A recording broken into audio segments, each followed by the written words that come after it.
future.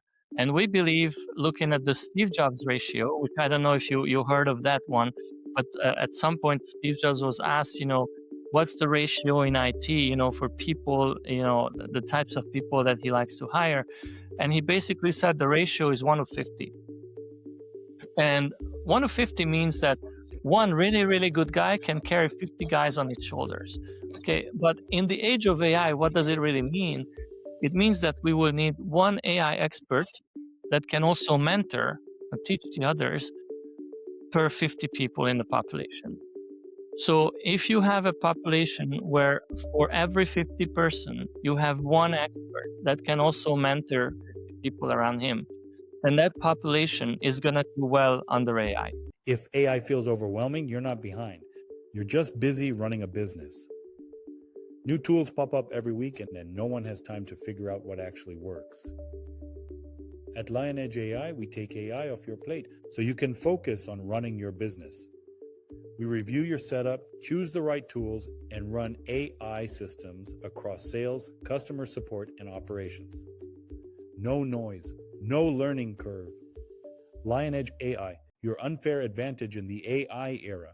Ever wondered how AI and cybersecurity can coexist without causing chaos? Meet Big B, the CEO of NewPush, who's here to unravel the mystery of the CIA Triad, not the agency, but the pillars of confidentiality, integrity, and availability. Discover why neglecting these could spell disaster for your business, and how mastering them can turn AI from a threat into your greatest ally. Ready to dive into the unexpected twists of AI's role in digital security? Let's get started. All right. Hello, everyone, and welcome back to the show. Today, I have a very special guest. This time is a little bit different because we are in the cybersecurity space, which is, I think you're my first guest that I'm hosting here in this space. So, hello, Balazs. Please introduce yourself and the company. Elad, it's very nice to be here. Thank you very much for having me. I really appreciate it. And I'm the CEO of NewPush. We're a cybersecurity company, also specialized in AI workshops to enable secure digital growth for everyone, not just the big boys. And I'm very happy to be here and looking forward to this conversation. Absolutely, absolutely. One thing that comes to my mind that I cannot stop asking you is the company name. So there's two things about it that I'm very curious. One, let me tell you something. The domain newpush.com is very hard. If I would to buy it today, it's going to be very hard. So I can only imagine that you probably purchased it fairly long ago, like, because those domains were not available a few years ago for a normal price. Let's put it this way. Am I right? I don't know, but it's funny that you asked the name of the company because it is it is related to the domain name and the availability of the domain name. So there was three of us. We were young. It was 25 years ago, more than 25 years ago, when we decided to start a company. And one of the guys, who's now actually the VP of research at Optiv, he was like, we should call it Push Inc. I'm never been big about marketing and naming, so I was like, sure, make it Push Inc. No problem. And then we were looking at domain names, and that was in '99. Okay, so that was even before Y2K, and already many names were taken. And so I'm looking at the names. So Push.com is taken, PushInc.com is taken. I was like, guys, all these variations they're taken, like Push.net, all those things, Push.org. So I'm like, what about if we're the new push? And this guy was like, okay, but we have to be the new push. So for a long time, and even at the registration, the company is the new push LLC. And then, later, but not too late, I bought NewPush, just strictly NewPush. And, we went separate ways. but the name stuck because I was like, it's a good name. It's a name like any other.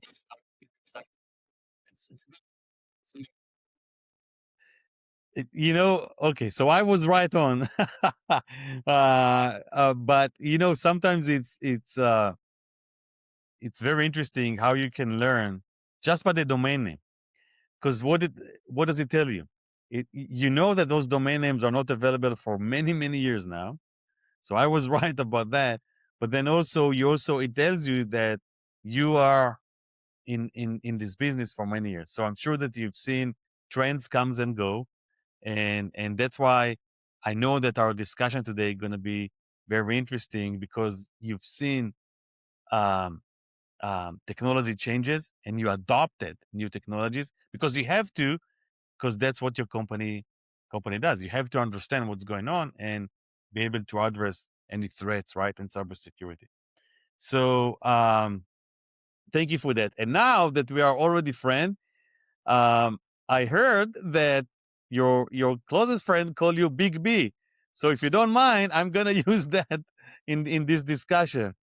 Is that okay with you? Absolutely, no problem. All right. All right. So you mentioned that you kind of focusing on two things, if I understand correctly, right? One thing is cybersecurity threats protection, and the other one is AI workshop. Is, uh, is that right? So you might think it's two things, but it's a continuation of the same thing. As I mentioned, when we started the company, our goal was to allow secure digital growth for all. At the time, the first thing that many mid-sized and mid-market, small, medium-sized businesses didn't have is the ability to use all of the available technology. And many of the technology was only available to large enterprises. What happened very shortly later is a new term was invented by marketers, the cloud. So the cloud really democratized the access to the infrastructure. And what was the next frontier? The next frontier was actually what we call managed services today, which is enabling these mid-market enterprises to be able to have their systems running. Because if you had access to rock solid infrastructure, but your website was down or your application was down, it didn't matter. You couldn't make money. And again, at the time when we started doing managed services, Amazon's managed services was a minimum of $30,000 a month. So that was not affordable for the mid market again. And then what we noticed is the biggest impediment for uptime was security, because people were just being attacked left and right. And unfortunately, many people lost actually their businesses due to cybersecurity attacks, ransomware, and the like. So as this continuum, we had to become really good in cybersecurity. And actually, Elad, if I were to stop and put you on the spot and say, can you define cybersecurity? What would you say? Oh, that's a good question. I would say it's a combination of things. It would be attacked from the outside through malicious network activities. The usual DDoS attack, or any kind of activities to try to take you down or to break into your systems. But there's also another aspect, which I'm wondering if that's what you meant. And there is also attack from within. So that would be utilizing weaknesses in your company. So that's not like someone from other country trying to penetrate you through networking, but now it's through phishing or any kind of weaknesses or loophole that you have in your security, that the employees of the companies might not be aware that they are actually being fooled and attacked, or utilizing their unawareness to get access to your data or to take down your services, right? So there could be many bad things that can happen. But I guess my point is cybersecurity as part of overall security for a company, right, would be a combination of, this is just my 2 cents, right, of an outside attacker, and you need the firewall in place and all the software that allows you to protect your company from outside network, but also anything related to unauthorized access using like phishing or weak password, things of that nature. What do you think? Am I Yeah, am I so on the no, right you did direction? really well. You did really well, and one of the things that points out is that you ask the definition of cybersecurity, and many people come up with variations on the same theme, but it's really hard to pin down to say, okay, what exactly is cybersecurity? And if you're in the space, if you're in the cybersecurity field, and you studied it formally, then usually you agree that it is basically boiling down to the CIA Triad. Now, of course, us technical people, we like to use acronyms, and we like to use acronyms that are easy to remember, or if you will, memorable acronyms, and the CIA is one of them. But we're not talking about the three-letter government agency in the US. CIA stands for confidentiality, integrity, and availability.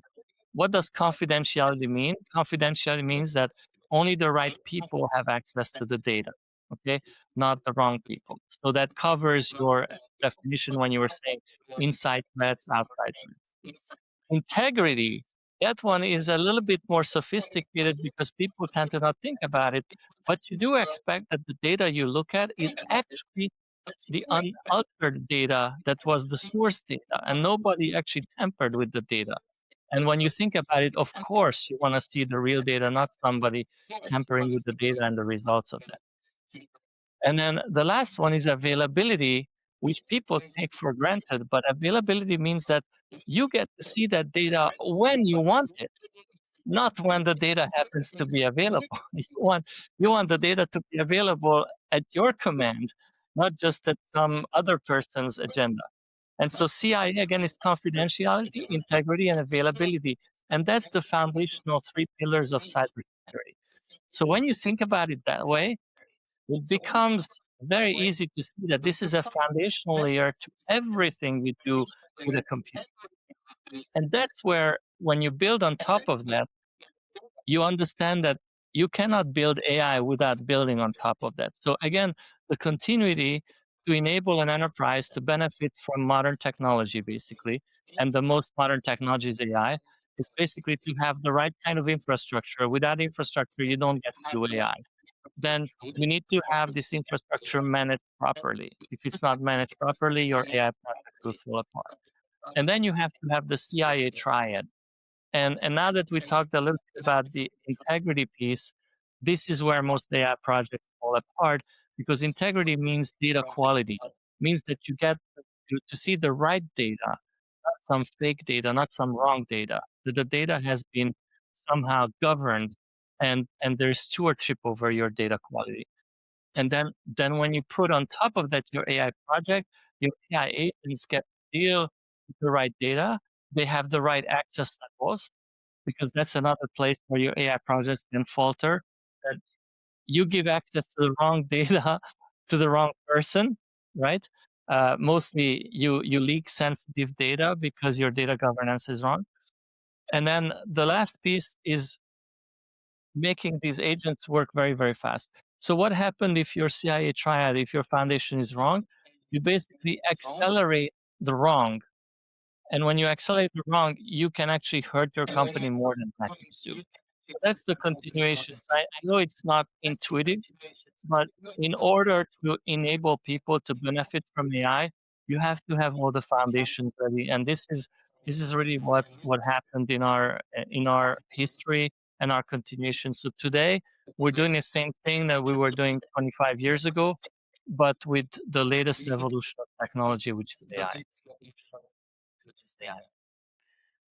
Beautiful. And I really like how you linked it back to 25 years ago when we started our conversation a few minutes ago, talking about the name of your company and when it was founded, which I told you this is an OG name. This is a name that you could only purchase, back in the days. And I like the link back to the old days, but like, a few decades ago, a couple of decades ago, where um, your explanation is that, look, guys, conceptually, CIA, your CIA, and the whole cybersecurity methodologies has not changed.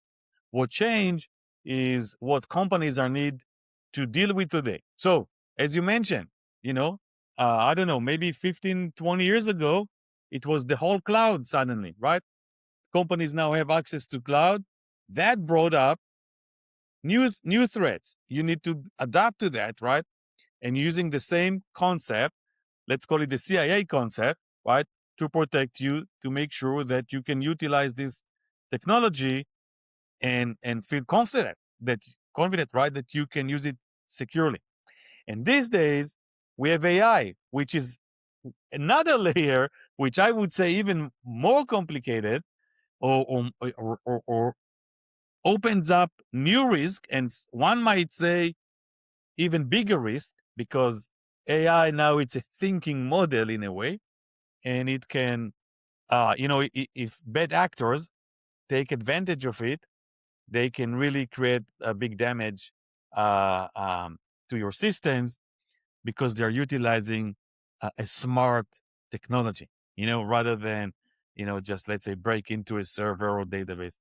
So I really like the way that you think about it. In the same old history repeats itself. We just need to adapt to the new technology and go about it. That's beautiful. Um, you know, I want you, if you don't mind, share with us. Tell us how. Let's start. Let's talk about your clients. How do they find you? How do they even know? Big B is there to protect them, right? And NewPush company. Then, if you can share with us, what is the process that a new client that join you go through from the inception where they just join all to the end result where you provide them the service? And if you can explain us, what is it? Is it just consulting? Are you guys actually implementing security methodologies? Share us a little bit more about your company's services. Yeah, so we've grown mostly word of mouth, and over the 25 years, we accumulated a lot of customers, as you can imagine. So we're now over 2,000 customers, and the list of customers that we that occasionally buy something from us is even at the 5,000 now. So a lot of customers, and we didn't consciously do marketing, but we realize now that in this day and age, in order to reach a wider audience, you need to do marketing. So we're basically started to figure out how we're gonna do marketing in an ethical way, not spamming the world and things like that. So Okay. it's a new thing for us. We're just starting. So on the marketing side, how you find us, like maybe you find us on LinkedIn, you find us on YouTube. We have a YouTube channel, a few dozen videos. Actually, right now we're just posting the videos of our latest conference from last year. We're putting up an AI conference now 3 years in a row in Budapest. And Budapest is a little bit like Vegas, so I highly recommend everyone who wants to come to Budapest and have a nice ride off for a very nice time in a very nice city. Then see our event next year, probably in July. And that's mostly how we get customers. So primarily word of mouth and a little bit of marketing, I would say. And then what is the onboarding process? The onboarding process is very simple.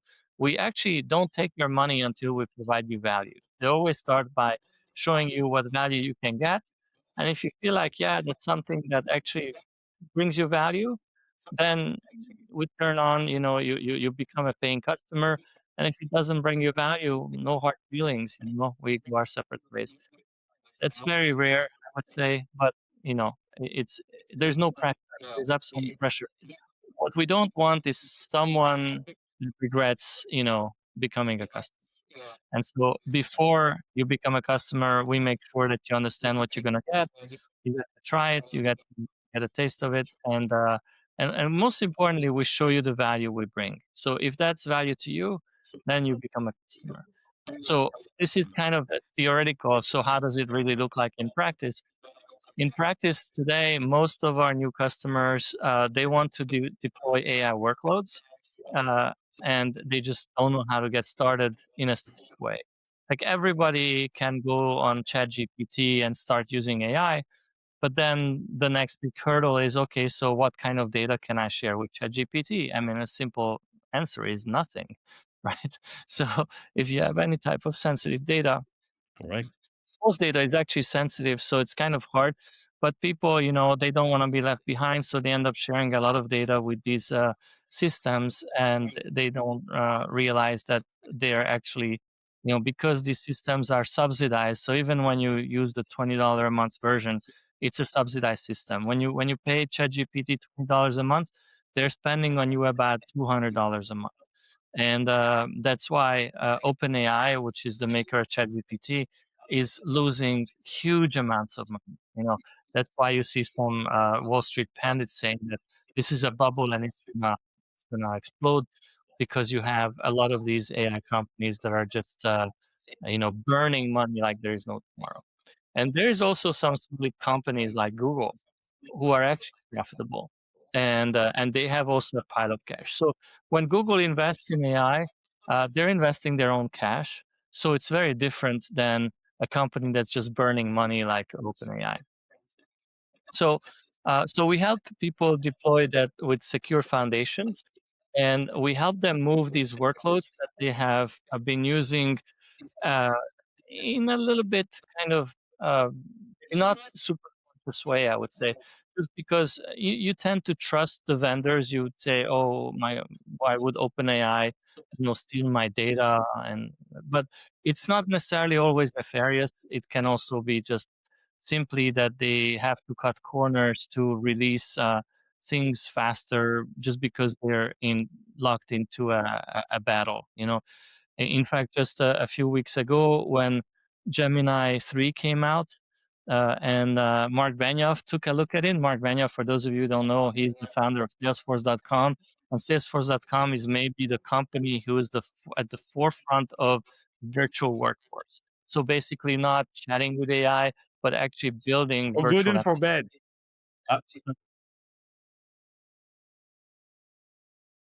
Uh, Say it again, Elad.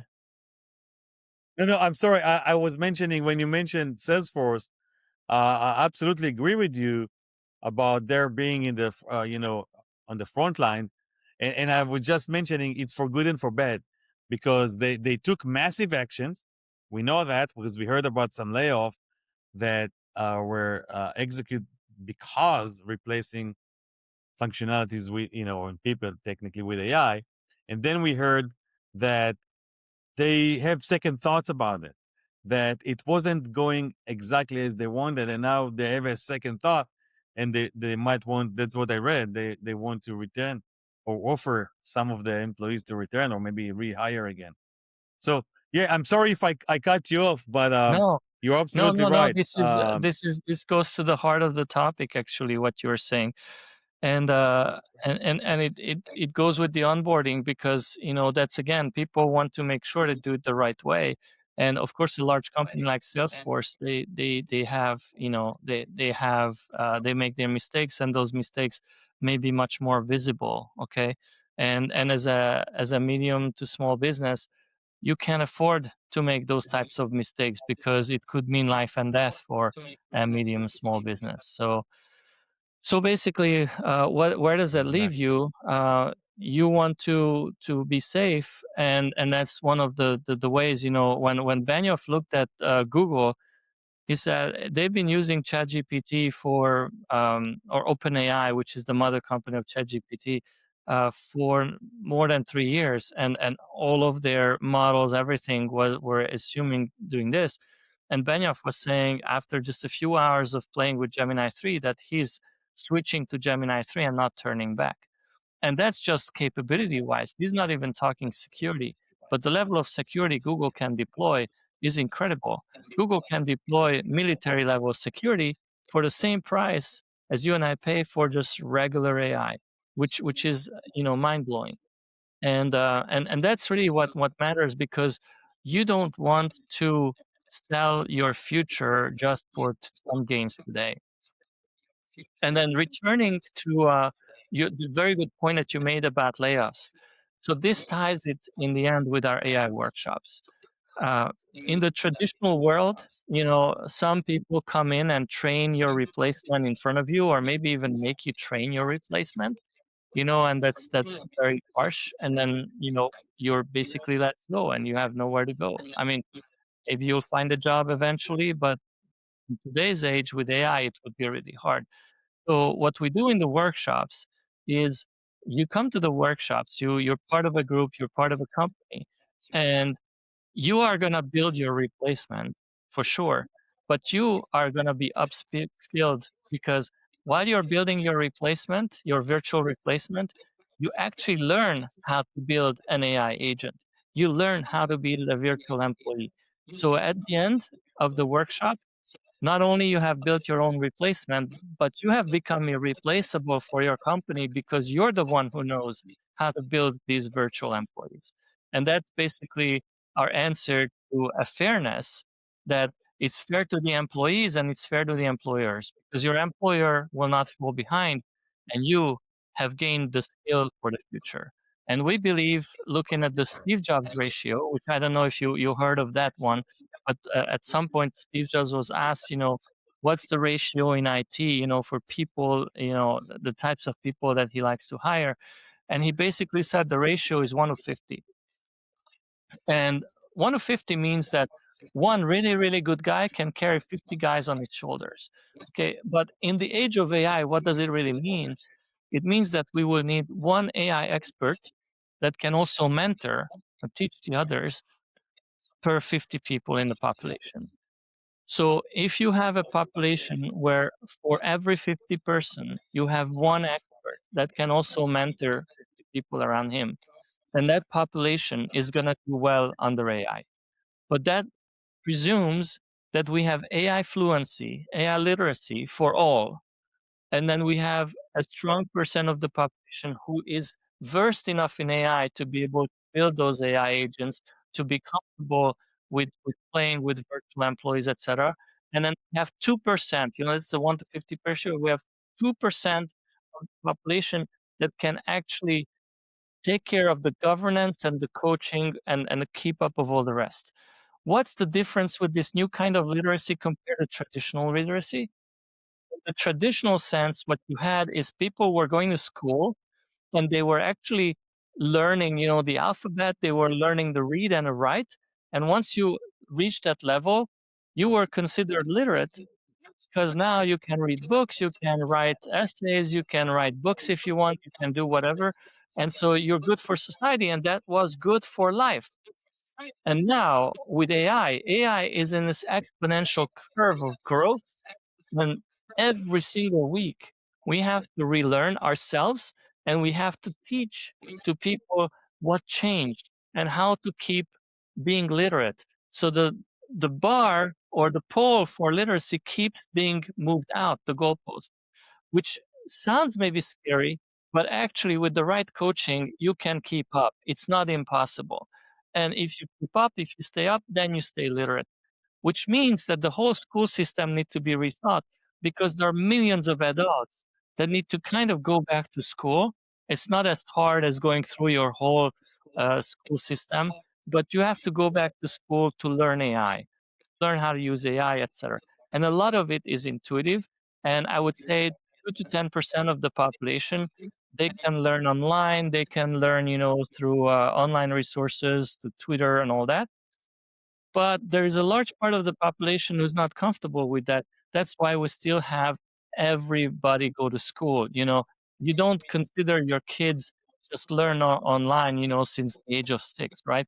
They go to school, university still exists, university still, get kids to go to school. I think the physical education is still very much present. So we're focused on that physical education, but we leverage from many, many sources. We actually, every day, we aggregate 500 different sources of what's happening out there. We aggregate that and we use it to leverage, to improve our coaching, to improve our AI workshops, because that's the other aspect that I would say, and I promise my long tirade is over.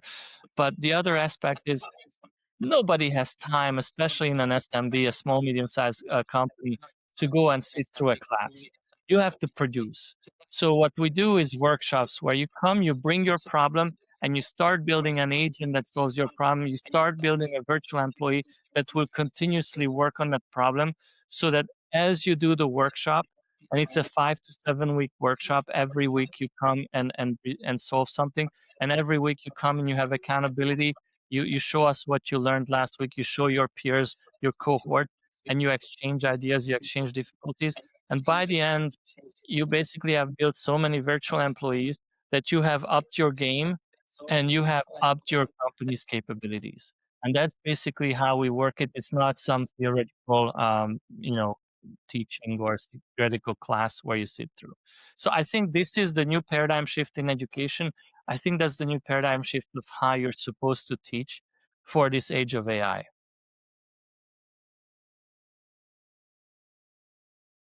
Wow. I'm writing down. I think I need to invite you for another episode because I have hundreds question more now. I knew that's gonna be a very interesting conversation before we started, and you just delivered. Like I can sit with you 3 more hours. I'm not sure our audience have the time, so maybe we want to regroup again and record another session. But It'd at be my least let's pleasure. touch some of the things that you mentioned.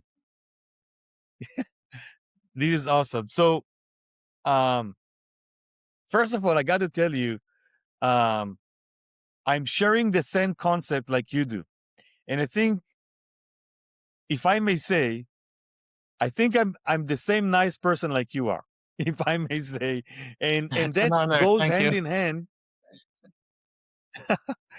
That goes hand in hand with my perception, just like yours, about when I work with my clients. Hey, let me first provide you value. If you think that, just like you mentioned, if you like it and you see the benefit for you for me providing you value first, okay, let's work together. But first, let me show you. So it's a win-win. We like to work it like this because we believe in ourselves, and we don't want just to push ourselves. Although it's a newpush.com, the name of your company, but we don't want to push ourselves on you. First, let us show you. Okay, let us show you why you should work with us. And then, if you like it, let's work together. I liked it a lot. That's one. Um, the second thing, just as a quick comment, I think I also agree with you. You mentioned OpenAI. Again, this is something that maybe you and I can discuss in another episode. But I think they are in a very interesting situation or position right now, and it's I say interesting, but it's also kind of maybe risky, because just like you mentioned, when they need to compete with Google, they were the first one. By the way, you and I know what happened to Mosaic and Netscape. Do you remember those browsers back in the days? They were the first one. Where are they today, right? So same thing with OpenAI. They were the first one. And I actually remember the day that they introduced ChatGPT, my life was split into two, up to this point and from this point. I'm like, what is this technology? And I was doing machine learning back in the days, but I didn't have any insight to what's coming. It was a big surprise. And I think a lot of people also in my industry, like, it's like fire coming from Earth, coming to Earth. Where is this technology came from? Because it was several top-notch level above what we were doing, right? So they were the first one, but just like you mentioned, when you have Google that not only compete in the level of quality, but also provide, there's a security, like military level that you mentioned. Then now, as a customer, you say, maybe I like you guys, OpenAI a lot, you were the first, but I need the protection, right? And the resources that Google has, who else has? So that's a very interesting point, and it's going to be very interesting to see what's going to happen with OpenAI, because I don't think they can survive as independently. They either need to raise a lot of money and then work with big guys, the Microsoft, the Facebook, right? Maybe NVIDIA, I don't know, and work together with them to provide a full, comprehensive solution, not just the AI part, but security side of it, right? To the same levels, or I don't know, right? We've seen in the past, we've been in this industry for many years, and we know that the first one to market is not always the winner. So I really like this idea about what you said. One more thing, and then I want to switch to another subject, or more into AI, this is our podcast. You mentioned your workshop, and I'm thinking it's not only that you are teaching employees and companies, technical operations, how to jump on the wagon of AI in a very methodological, way, in a very secure way. But there is also, I thought about it, and I wonder if you agree with me, psychological aspect to what you do, because you teach them, but you also explain, because people are concerned, like, what's going to be with me?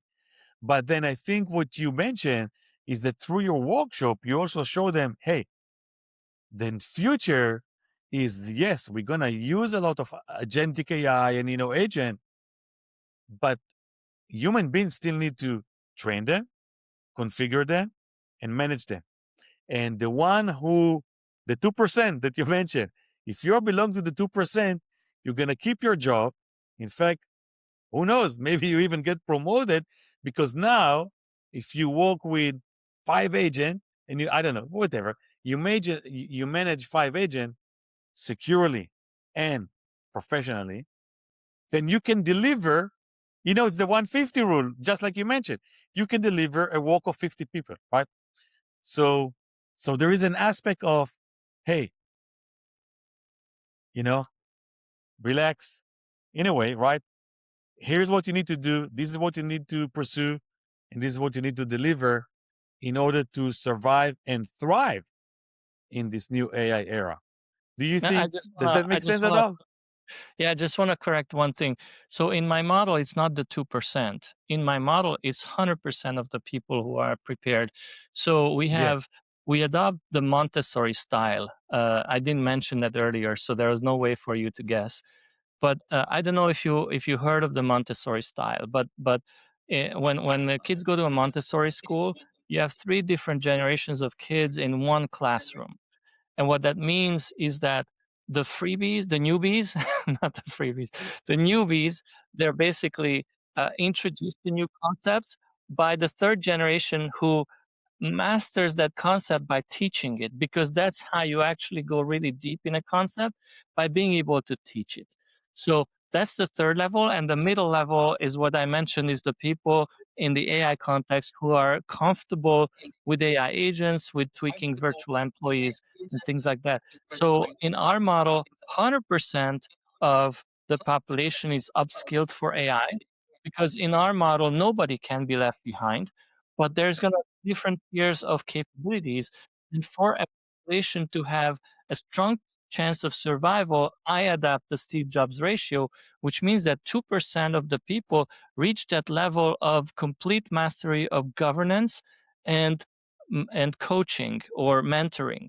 So they are capable of keeping the rest of the people that they're in charge of up to how the wave goes. I often use this surfboard analogy. a world-class surfer, they can ride a wave, and even if they were caught in a tsunami, they can probably, get by. And so here we designed these virtual high-tech surfboards, where basically you can take 50 people on, and I can send you the video how to, if you want to imagine how that looks. And basically, the 50 people, they have like each of these groups have like one person who's like the leader, who leads them, stays them on the wave, so that when the tsunami comes, and basically they are safe. Okay. And I use the analogy of Noah's Ark. So we call our project Noemi, because Noe is the way you pronounce Noah in many languages, and MI is for machine intelligence. So we're basically building Noah's Ark for machine intelligence.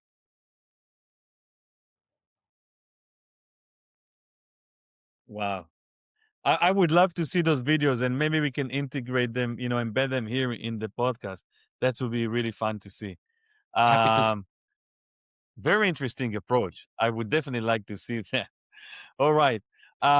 Let's move on to, talk about, AI. So you already mentioned that you helping, if I heard right, companies, identify a problem and then do the implementation with AI, right? With agents. Is that right? So no, we're not consultants.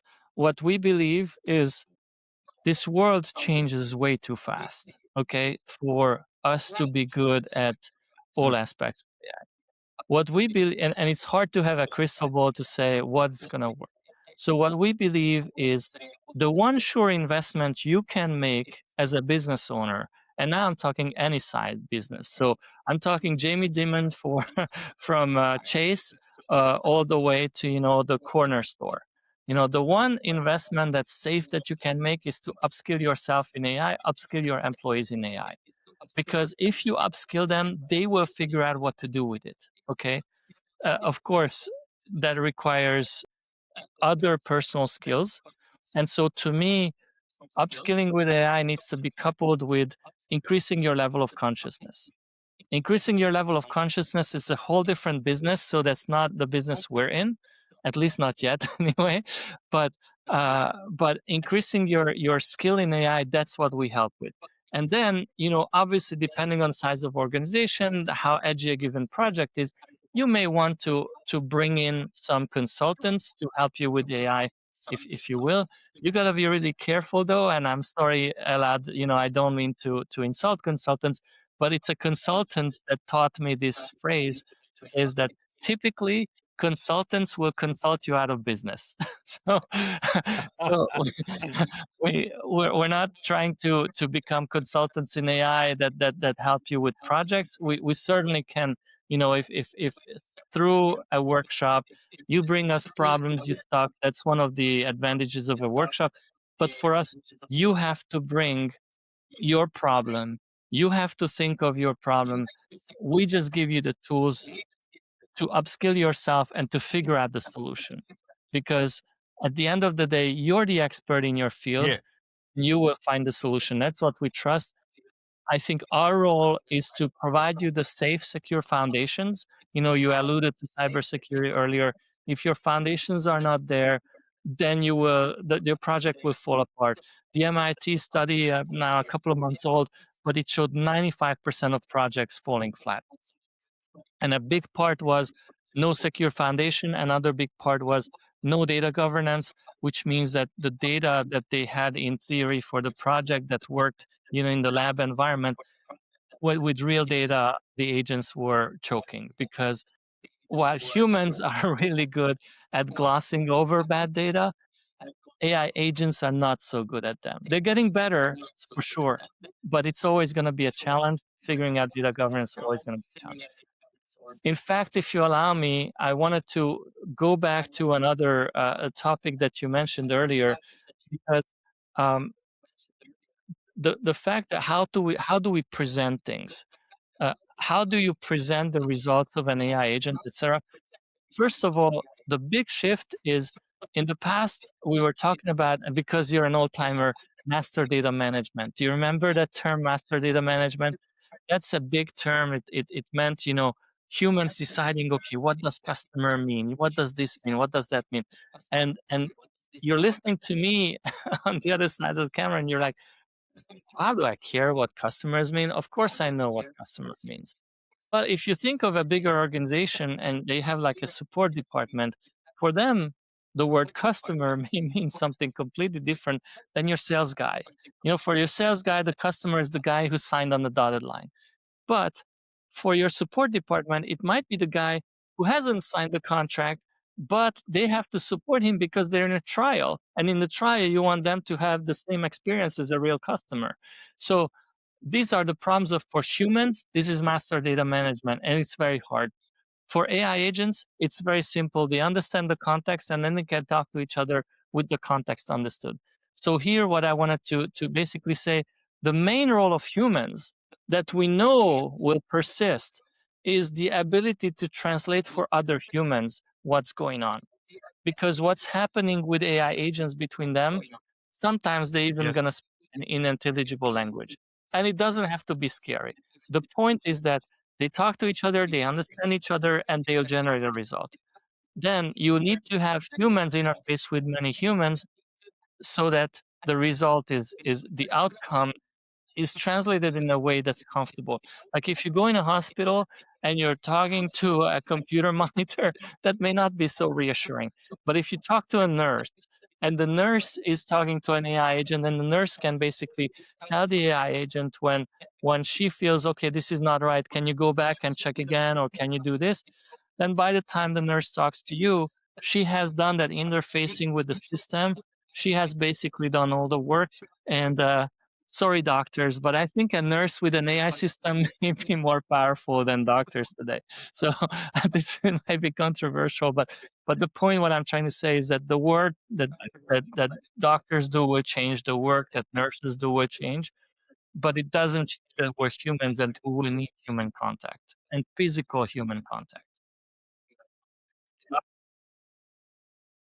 That reminds me of an episode I recorded with Karen Kaufman, in which we talked about communication and the communication skills that are actually now are even more important than ever in many aspects. Just exactly what you mentioned, whether it's between human, but also even between a human and a machine. If you want to work and get out of AI good results, you also need to make sure that you provide, what you want in a cohesive and clear way. And so I absolutely agree with you. And then, just like you mentioned, a nurse with, Google has the AI health model, right? That I don't know if it's public already, but someone who understands more than the basic concept, all right, about human being health, and now have access to the most intelligent brain about health in humankind, right? For example, what Google have and others, ChatGPT have their own, which is not yet public. It gives you powers that you can not even imagine this a year ago, even maybe 2 years ago. So I absolutely understand. I'm telling you, we can spend 3 episodes more. I have so many questions. So let me get to, we're getting to the top of the hour, but I want to ask you, you understand AI very well. You help companies understand it. You teach it. You understand also cybersecurity very well. I mean, that's how you even started, many years ago with your company. If you can share with us what today you use AI to run your business, all right? So there are, we can use AI to serve our clients better, and we can talk about that. But we can also use AI to run our companies more effective, more efficient, maybe less cost, maybe, better deliveries, better, automation. Of course, that's a big thing. So I wonder if you can share with us, what do you use today? And if not, what's your thought about maybe implementing in 2026?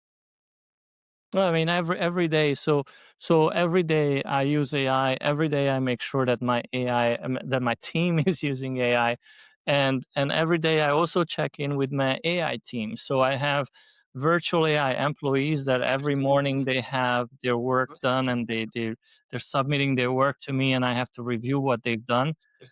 And today, for example, I reviewed 3 different pull requests. From pull request means that an AI employee that wrote some new software, and they're suggesting that we should put that new software in production.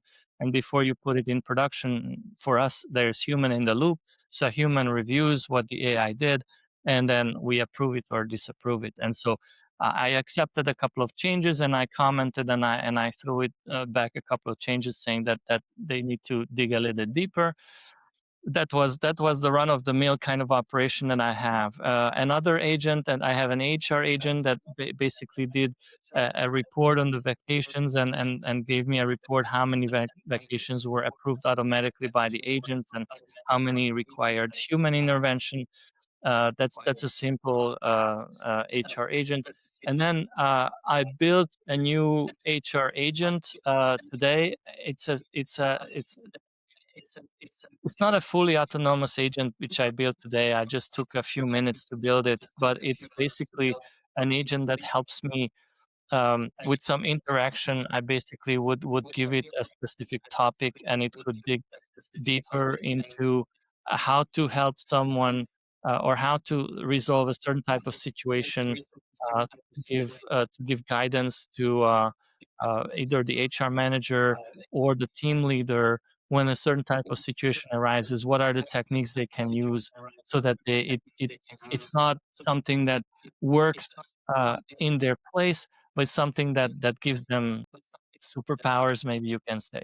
So that's just for today. Like, if you want the day in the life of Balazs, who works with AI every day. So that's that. We also had a meeting on new AI technologies, and we discussed, should we still build workflows on N810, AI workflows with N810? Those of you who may have heard, you know what I'm talking about. If not, you can just look up N810. It's just 3 characters. N as in North, the number 8, and then N as in North. It's very popular. A lot of AI solutions are built around that workflow manager because it has visual workflows. But Google came out with anti-gravity, which is initially meant for developers, but you can. So I just found a video that shows you how easily you can build automated agentic workflows with anti-gravity instead of using N810. So we were discussing internally, should we switch our workshops to totally remove N810 or leave N810 there, and introduce the anti-gravity capabilities. And we ended up deciding that the anti-gravity capabilities need to be proven a little more before we will give them more weight in our workshops. So that's kind of on the workshop side. Just to give you a little bit of an insight of how does my day go, on a Monday.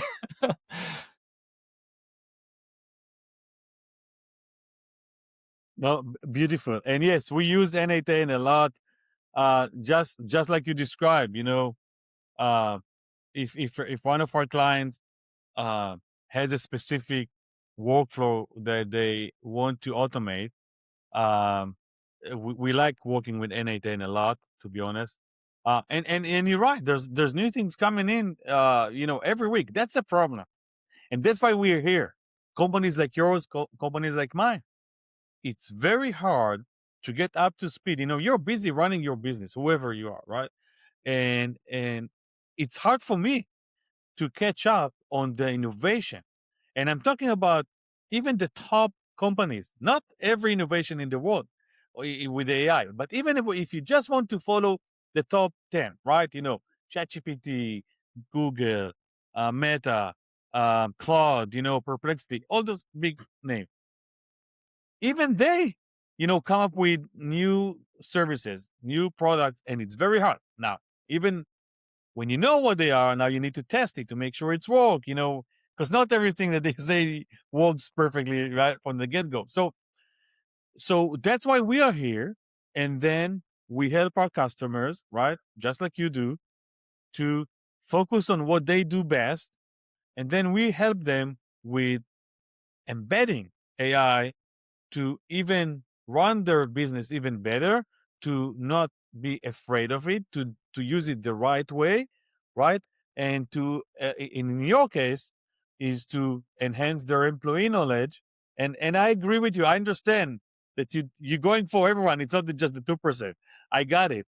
2% would be super successful, but you're teaching everyone, right, how they can be more productive. Because I had another interview, a podcast with one of a business owners that he told me, look, I still like to work with people, but my expectation is 10 times more these days, right? If you want me to hire you, you need to show me that you do utilize AI and you can deliver more. I'm still going to pay you, but my expectation is higher. So very interesting. Very interesting discussion with you. I want to finish with last one question that I like to sometimes end my show with. If you had a magic wand, but let's make it a magic AI wand, all right? So um let's put it in perspective to something practical, and you could use it to improve one thing today, maybe two, three, whatever you want, how many you want, in your business, what would you use it for? Well, I mean, I feel like I using magic wands every day. So it's amazing what you can do with AI. It's it's hard though. So people should not think of a magic wand that you just wave, and maybe that's why there's this perception of AI being a hype, because a lot of times consultants came in and they promised a lot of things that were not readily like deliverable, and and so what I really enjoy with that is that there is a struggle, there's a challenge, you have to figure it out, but at the end of the day it really feels like a magic wand when it starts working. So so for me, maybe the biggest challenge right now is building all these ontologies around these different topics. And what I mean by ontology, it's a big word, but it's you may have heard the word taxonomy. Taxonomy is when you say, okay, what do we call this or that? Ontology is bigger. It's like, how do we describe our environment? So whatever your business does, you have a way to describe all the terms in your business.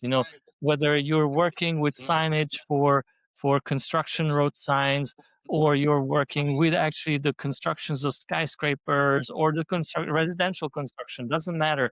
You have your own ontology. You describe things. In residential construction, you have 2x4s and things like that. In commercial real estate, with skyscrapers, they tend to not use 2x4s that much because they use steel structures and different types of concrete. So all of that has its own ontology, the way you describe your world. And basically, to me, this is the hardest part. It's the most tedious, the most time consuming. That, if I had a magic wand, I would accelerate that for sure. But and then the use would be for what? For the employees of your company, so they all on the same page, so they all talk That the same terminology. Is basically, that why you want it?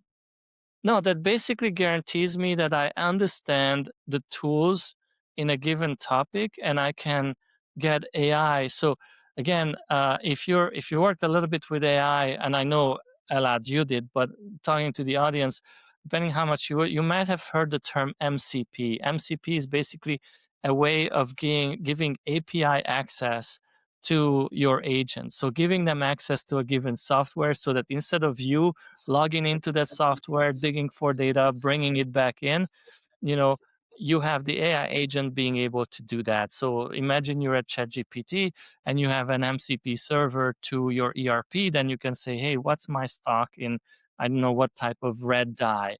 and it will say, oh, you're kind of running low based on the production schedule that you have, so I recommend you have to buy some more, so stuff like that. And the AI agent, for it to do that, they need to basically get the data from these different tools, and then maybe if you want them to order, you need to be able to talk to another tool, which is the ordering tool. And and in order, and all of these tools, they talk a slightly different language. So to bring them to a common language, that's what's called in academia the common ontology. So the description of your world. Because the world of the dye company you work with, it's their world. They're working with dyes. They order dyes, they deliver dyes. Sometimes it's in powder, sometimes it's in concentrates, whatever it is. Sometimes it's digestible, sometimes it's a poison, depending on the use. And so that's their world. And then you have other suppliers, and everybody has their own world, and you have to bring it together to your own world. And that's the only way you can use AI agents, because the humans that work for you, that's what they do. They do these cognitive processes. They translate. They know, oh, Yeah. I'm talking to the guy with the die, so this is his world. So this is how he wants me to order the stuff from him. Oh, now I'm talking to the guy who's maybe going to sell me the commercial, windows or whatever. And that's their world, and they talk differently.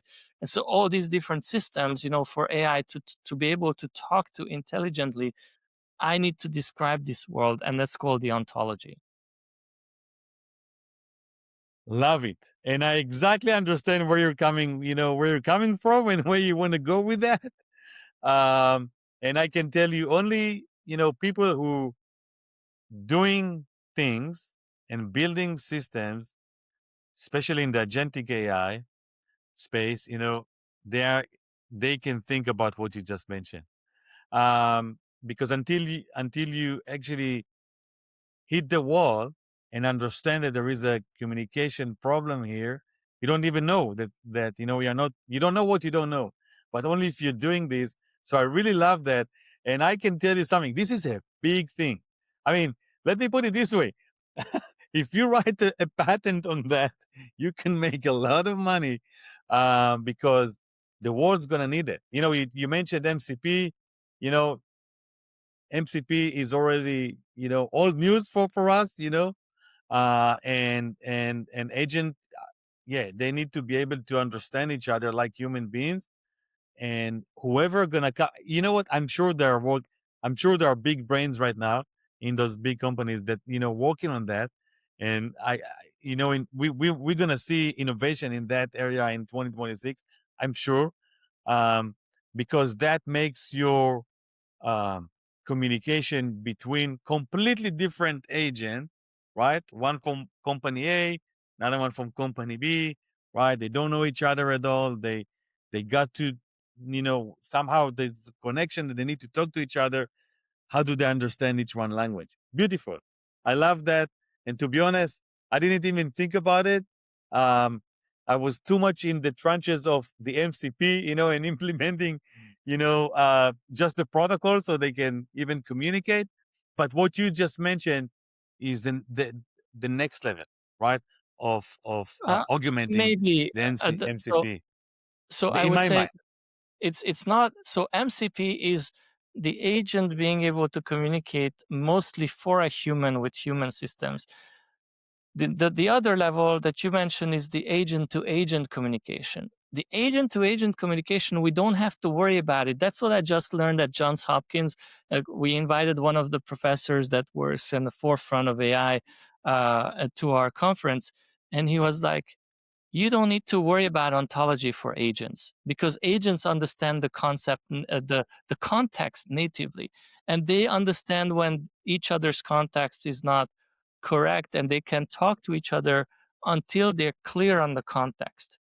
So the AI agent, if you will, of the support department and the AI agent of the sales department, they don't have a problem.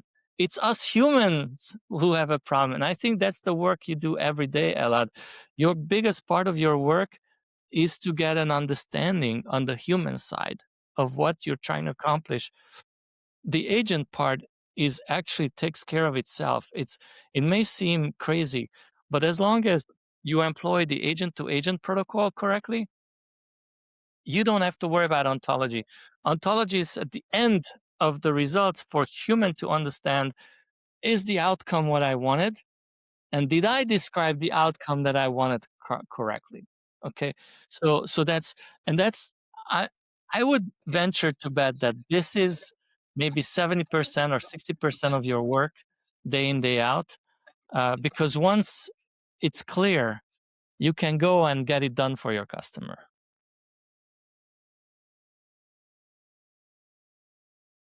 Beautiful.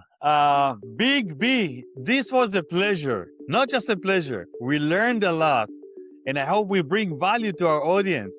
We learned a lot in this discussion that you can't, it's not easily to find unless you even know what to ask. I want to thank you for participating. I want to thank you for the time, and especially I know you're in a different time zone, and I'm really looking forward to meet you again and discuss those other things. It would be a pleasure. Thank you very much, Ella. If AI feels overwhelming, you're not behind.